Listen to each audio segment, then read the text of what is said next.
I advise you to seek out, as your partner in business, your partner in life, whatever it may be, look for the people that actually are examples to you. And simple rules like that, delighting customers, working through other people, associating with people that will cause you to move in a better path than you might otherwise have, they will take you so far in life that it's hard to believe. Save money.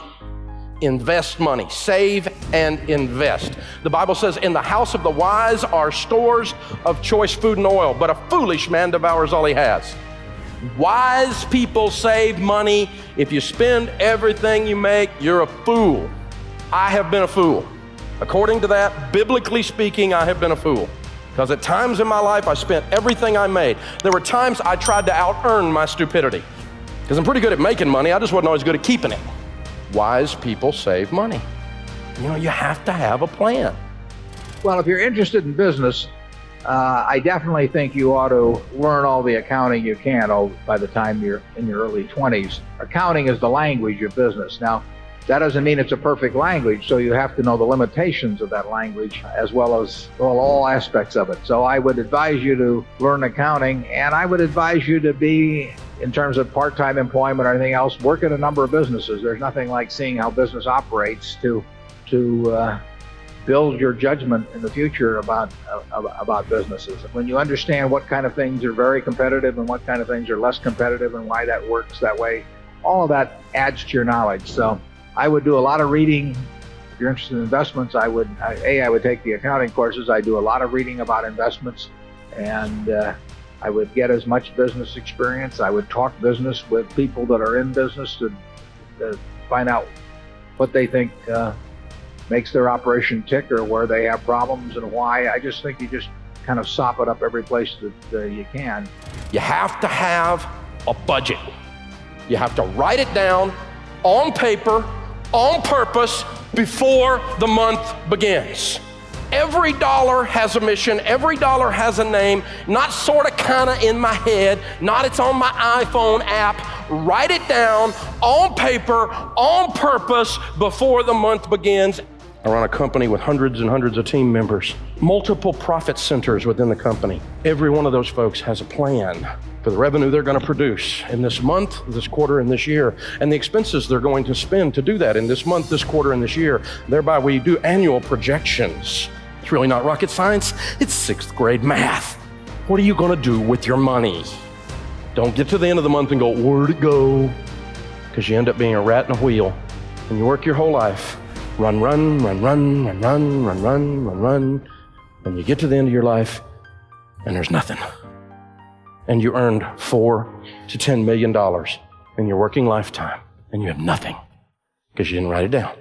It's a serious principle. The biggest mistakes are the ones that actually don't show up. They're the mistakes of omission rather than commission. We've never lost that much money on any one investment, but it's the things that I knew enough to do that I didn't do. We have missed profits of as much as, maybe $10 billion in things that I knew enough to do and I didn't do. Now, the fact I didn't buy Microsoft way back is not a foregone opportunity because I didn't know enough to make that decision.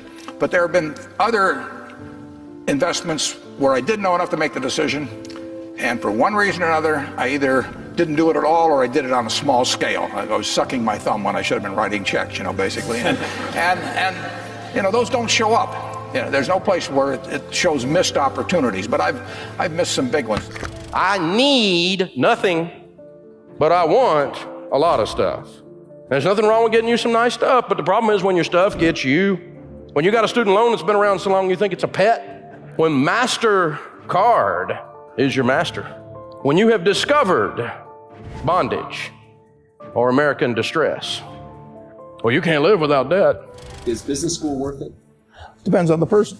And much more than it depends on the school. Some people are going to get a lot out of advanced education, and some people are going to get very little. And I don't even think it's important that every person go to college at all. We have all kinds of jobs at 70 or so thousand a year, 80,000 a year, that college training is not of use. And I actually was not keen on going to college myself. Yeah, my dad kind of jollied me into it. He could get me to do anything, but I knew I could have a good time. I liked investing, and I could read the books. You know, it's a big commitment to take 4 years, and the cost involved, and maybe the loans involved, and everything. I think, depending on what your interests are in life, I don't think it's for everybody. I think it's for a lot of people, but there ought to be a reason you're going, and I didn't really see much reason.